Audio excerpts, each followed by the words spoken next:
इस प्रस्ताव पर मुहर लगी। झारखंड में जातीय सर्वेक्षण का रास्ता अब साफ हुआ।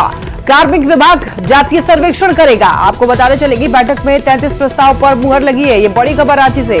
विधायक से मंत्री तक का वेतन बढ़ा दिया गया। आपको बताते चले ये बड़ी खबर, जातीय सर्वेक्षण का रास्ता भी अब साफ हो गया है। तो इस बैठक के बाद आपको बता दें कि 33 प्रस्ताव पर मुहर लगने की खबर सामने आ रही है। झारखंड में जातीय सर्वेक्षण का रास्ता साफ हो गया। कार्मिक विभाग जो है अब जातीय सर्वेक्षण करेगा। जातीय सर्वेक्षण कब शुरू होगा ये तय होना अभी फिलहाल बाकी है। लेकिन आपको ये भी बता दें कि विधायक से मंत्री तक का वेतन जो है वो बढ़ा दिया गया है। तो कैबिनेट के कुछ बड़े फैसले आप देख सकते हैं टीवी स्क्रीन पर ग्राफिक्स के जरिए।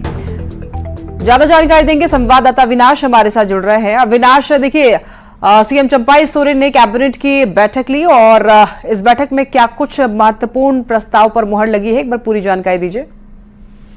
देखिए, वैसे तो कैबिनेट की बैठक में 33 प्रस्ताव पर मुहर लगी है, लेकिन अगर हम दो बड़े प्रस्ताव की अगर हम गौर करें, पहला प्रस्ताव बिहार के बाद अगर हम बात करें तो झारखंड में भी जातीय सर्वेक्षण को लेकर ये असमंजस की स्थिति रही कि कौन करेगा, कब होगा। तो अब ये रास्ता साफ हो गया है और इससे पहले भी विधानसभा सत्र के दौरान प्रदीप यादव के द्वारा ये सवाल पूछा गया था। उस वक्त सरकार ने कहा था कि बहुत जल्द जो है इसकी घोषणा कर दी जाएगी। उस वक्त भी ये बताया गया था कि कार्मिक विभाग के द्वारा इसका काम जो है आवंटित किया जाएगा। कार्मिक विभाग ही ये सर्वेक्षण का काम करेगी। तो आज कहते हैं कि कागजी रूप से कैबिनेट में इस पर मुहर भी लग गई है और यह तय हो कि झारखंड में जो जातीय सर्वेक्षण होगा वो कार्मिक विभाग करेगी होगा। ये अभी हम नहीं कह सकते हैं कि 1 महीने बाद होगा या 2 महीने बाद होगा।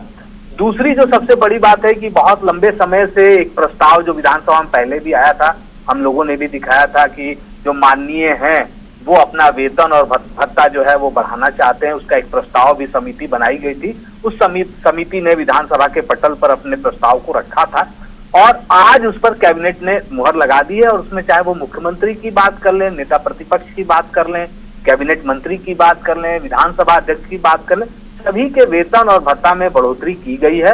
और हम ये कह सकते हैं कि जो लगातार ये बातें होती रहती हैं, पैसे की कमी, बजट की कमी की वजह से कई बार जो सरकार रोना रोती है कि कई काम नहीं हो पाते हैं, लेकिन जब माननीयों के वेतन और भत्ते की जब बात आती है तो उस पर जरूर क्यों किसी की भी सरकार रही हो उस पर जरूर मुहर लग जाती है। तीसरी और एक और महत्वपूर्ण हम ये कह सकते हैं कि आपको याद होगा लुगुबुरु जो धार्मिक स्थल है वहाँ 1500 मेगावाट का पंप हाउस बनना है।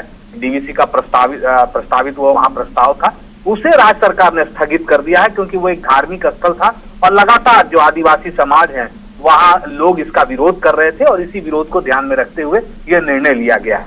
जी अविनाश, देखिए बड़ी इस बैठक में जातीय सर्वेक्षण की मंजूरी तो मिल गई है, तो क्या अब ये समझा जाए कि विधानसभा चुनाव से पहले ये जातीय सर्वेक्षण कराया जा सकता है, क्योंकि चुनाव में भी इसका असर देखने को मिलेगा। लेकिन आपके सूत्र क्या कह रहे हैं, क्या जानकारी मिल रही है?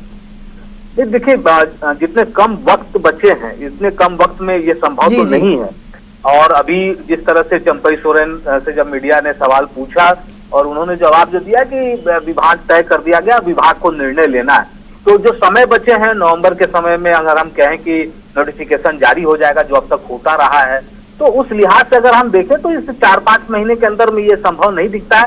हाँ, अगर विभाग अगर चाहे तो इसकी शुरुआत जरूर कर सकती है। अगर हम ये कहें कि सर्वेक्षण जो है 2 या 3 पार्ट में होगा या प्रमंडल वाइज होगा, यहाँ 5 प्रमंडल हैं, तो एक चुनावी राजनीति के लिहाज से हम ये कह सकते हैं कि अगर सरकार चाहे तो विभाग इस पर आगे बढ़ सकती है, क्योंकि अब तक यही तय नहीं था कि कौन सा विभाग करेगी। अब तय हो गया है कि कार्मिक विभाग को करना है। तो अगले हम कह सकते हैं कि जुलाई के महीने में ये संभव हो सकता है। एक बात जो मुख्यमंत्री ने कही है यहाँ बताना जरूरी है, उन्होंने कहा है कि जो नियुक्ति को लेकर जो सवाल उठ रहे हैं, सितंबर तक बहुत सारे लोगों के हाथ में नियुक्ति पत्र होंगे और इसकी प्रक्रिया जो है अगले महीने से शुरू कर दी गई है और वो सितंबर तक उसका रिजल्ट भी दिखने लगेगा। ठीक है अविनाश, बहुत शुक्रिया आपका तमाम जानकारियों के लिए।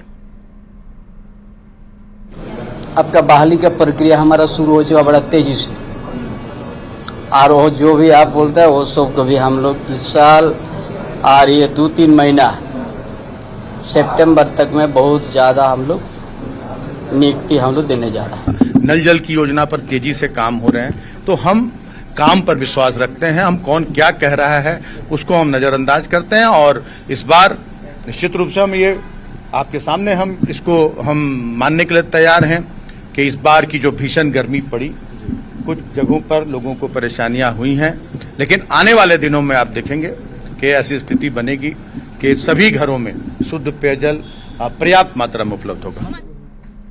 और रांची से एक बड़ी खबर, जमीन घोटाला मामले में आर्किटेक्ट विनोद सिंह की अग्रिम जमानत पर सुनवाई हुई।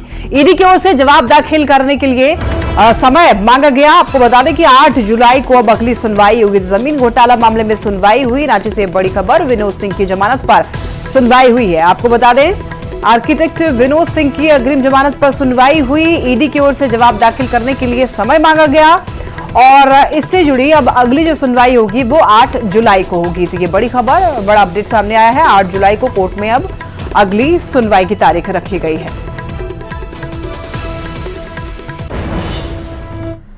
झारखंड कांग्रेस की बैठक आला कमान के साथ दिल्ली दरबार में 24 जून को होनी है और इस बैठक में कांग्रेस विधायक दल के नेता के नाम पर भी चर्चा की जा सकती है। विधायक दल के नेता की रेस में सबसे आगे झारखंड के स्वास्थ्य मंत्री बन्ना गुप्ता चल रहे हैं। सूत्रों के मुताबिक विधायक दल के तौर पर बन्ना गुप्ता को प्रमोशन मिल सकता है, ऐसी खबरें सामने आ रही हैं। सूत्र हमारे ये बता रहे हैं 24 जून को बैठक होगी, दिल्ली में ये बड़ी बैठक होगी और इसमें विधायक दल के नेता के नाम के तौर पर सबसे ज्यादा जो नाम चर्चा में है वो है बन्ना गुप्ता।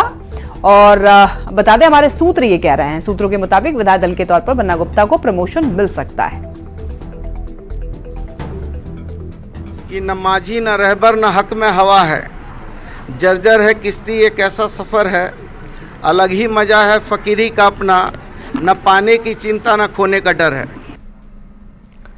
दुमका लोकसभा से बीजेपी उम्मीदवार रही सीता सोरेन के आरोप पर सियासी बवाल थमने का अब नाम नहीं ले रहा है। सीता सोरेन ने न्यूज 18 के साथ फोन पर बातचीत में एक बार फिर सारठ से बीजेपी विधायक रणधीर सिंह, पूर्व मंत्री लुइस मरांडी और दुमका से पूर्व सांसद सुनील सोरेन पर जमकर आरोप लगाए। उन्होंने कहा है कि इन तमाम लोगों की ओर से उन्हें कोई सहयोग नहीं मिला, बल्कि इन लोगों ने मुझे हराने की साजिश की और ये तमाम लोग विपक्ष के साथ थे। सीता सोरेन से फोन पर बात की न्यूज 18 संवाददाता संजय कुमार सिन्हा ने।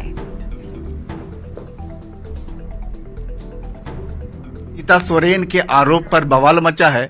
सीता सोरेन ने सीधे सारठ से बीजेपी विधायक रणधीर सिंह और पूर्व मंत्री रही लुइस मरांडी और पूर्व सांसद रहे दुमका से सुनील सोरेन पर आरोप लगाया है कि संगठन में मजबूती नहीं थी और इस वजह से हार मिली।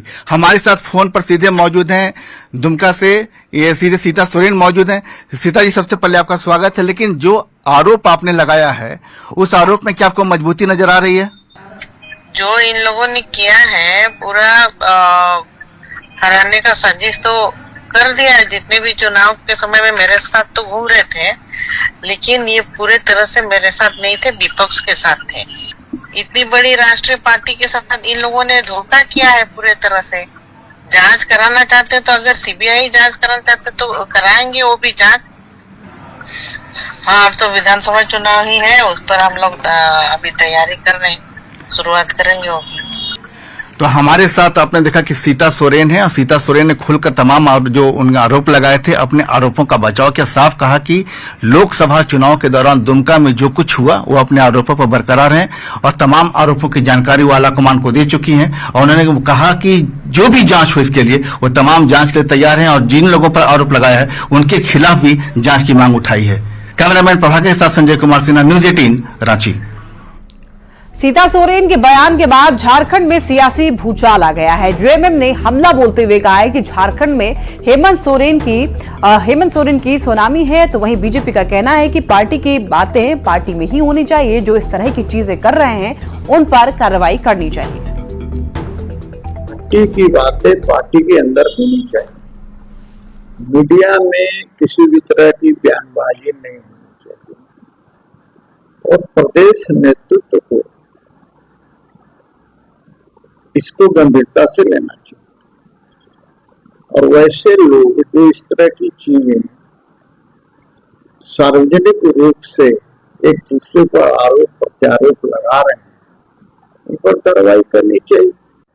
देखिए, ये लोग विधानसभा चुनाव में क्या हम लोगों से लड़ेंगे? हम झारखंड की पार्टी, हमारी झारखंड मुक्ति मोर्चा, हमारा गठबंधन इंडिया गठबंधन हमारे नेता हेमंत सोरेन, इसके मुकाबले में कहाँ टिक पाएंगे ये लोग? ये लोग तो पहले आपस में लड़के तय कर लें, जो वर्चस्व की लड़ाई भारतीय जनता पार्टी में चल रही है, कई जगह आपने कितने जगह देखा होगा।